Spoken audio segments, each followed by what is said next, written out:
The movie Spotlight has brought in nearly $6 million over the past 2.5 weeks. Pretty impressive, given that fewer than 600 theaters are now showing it. As you probably know, the movie tells the story of the Boston Globe's uncovering of clergy sex abuse in the Catholic Church. Here's a bit from the trailer. The Boston priests molested kids in 6 different parishes over the last 30 years. The church found out about it and did nothing. You may have caught that bit at the beginning that said, based on a true story, but my next guest says that in his character's case, this movie could not be further from the truth. Joining me now is Jack Dunn, longtime spokesman for Boston College. He's also on the board of trustees at BC High and attended both schools himself. Jack, thanks for being here. Thanks for having me, Adam. So explain to me what your big complaint about how you're portrayed in Spotlight is.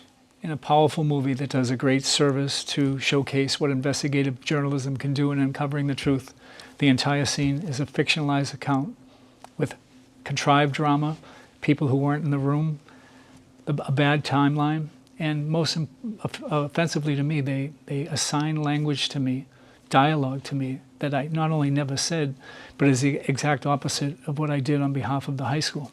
I just saw the movie today, actually, for the first time. I agree with you that it's a really, really powerful film. For people who might not have seen it or who might need their memories refreshed, what is the conversation they show unfolding in the film, and what's the parallel conversation that happened in real life? Walter Robinson had contacted me in 2002 because he himself is a graduate. He knew I was on the board of trustees, and he knew that I was a spokesman. So he reached out to me as a courtesy to let us know that allegations of abuse had been raised against and BC High students. And he, like, he was a BC High alum. Correct, he is. And so we had a very cordial meeting. There was no confrontation whatsoever, and all of that was reported accurately in the Globe the next day. Who was at the meeting? Sasha Pfeiffer, Walter Robinson, the acting president, Bill Kameza, and I. This Pete Conley person is fictitious. He doesn't exist. And Pete Conley in the film is sort of the most nefarious defender of the archdiocese and of bad things that happen on the archdiocese. And I think he's there, Adam, to make the implication that every aspect of the church was somehow corrupt, and that the high school, which is not an archdiocesan school, is an independent school, was under the cover-up of the archdiocese. And remind me some of the things, and I apologize for asking this because I know you're very unhappy about this, but some of the stuff that you say in the movie, we unfortunately don't have a clip.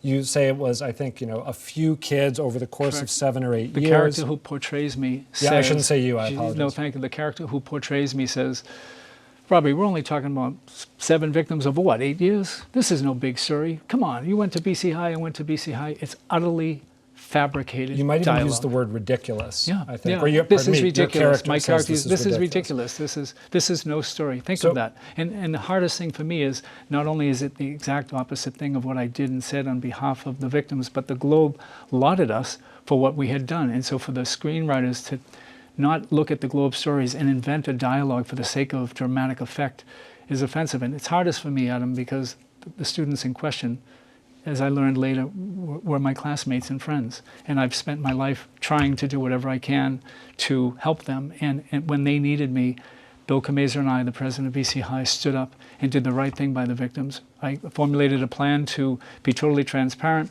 to hire a child advocate, to set up a hotline, to hand over any information that was criminal to local law enforcement, and to provide counseling and compensation for the victims. So to be portrayed in the exact opposite way, being completely indifferent to their suffering, has been devastating to me because it's completely untrue. Kevin Cullen, the Globe columnist, wrote a really powerful piece that ran a couple days ago talking about you seeing the movie, seeing how you were depicted, and then going outside and throwing up. Had you had any advance notice to what the portrayal of you was going to be? Had any friends or family said, Jack, you're not going to like this when you see it? Someone at BC High had been invited to a sneak preview, and she called to say, Jack, it's devastating. It paints a high school in a bad light, and it paints you in an evil light, and I know it's the exact opposite of what you did while you were at BC High. So I went to see it the first day, still being incredulous that I could be portrayed in any other way than the truth, and I was stunned. It has floored me, Adam, it has floored me. Had you had a chance to review the script before you hadn't? The screenwriters never wrote to us. They never contacted me. They never let me know that I was going to be portrayed in this regard. I had no idea, and that is so bothersome to me. And what's worse, I obtained a script from 2013, and one of the horrific lines that my character says was actually assigned to the fictitious Pete Conley in a previous version of the script. The ultra-nefarious Correct. Catholic bad guy. Right, yeah. just to show you how reckless they were with the truth. And that's one thing to do in a movie that doesn't claim to be based on actual events, but to use my name, my occupation, and my place of employment. I'm here because I have no other choice but to set the record straight. Have you been able to speak directly with No. the filmmakers since you went public with your No, I have not. frustration? I have not. And I was reluctant to come forward because we should be talking about the victims, who are the heroes in this. And so I was reluctant because I don't want to make it look like I'm trying to in any way dismiss create an equivalency. Exactly.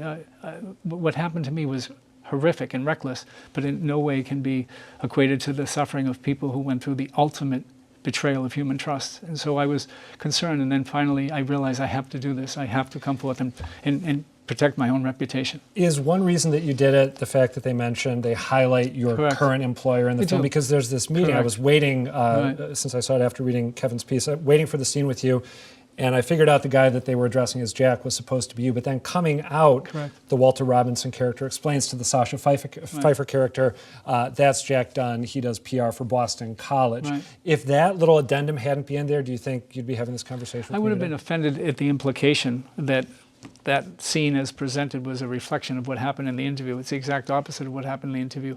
But by mentioning me by name, occupation, and place of employment, draws BC into it in a way that's completely unfair. Boston College had nothing to do with this, and the high school handled it the way all institutions should handle a crisis like this. So it's bothersome to me. Two very quick closing ahead. questions for you. A lot of viewers know that movies fictionalize the Right. truth when they depict real life events. Do you take comfort in that?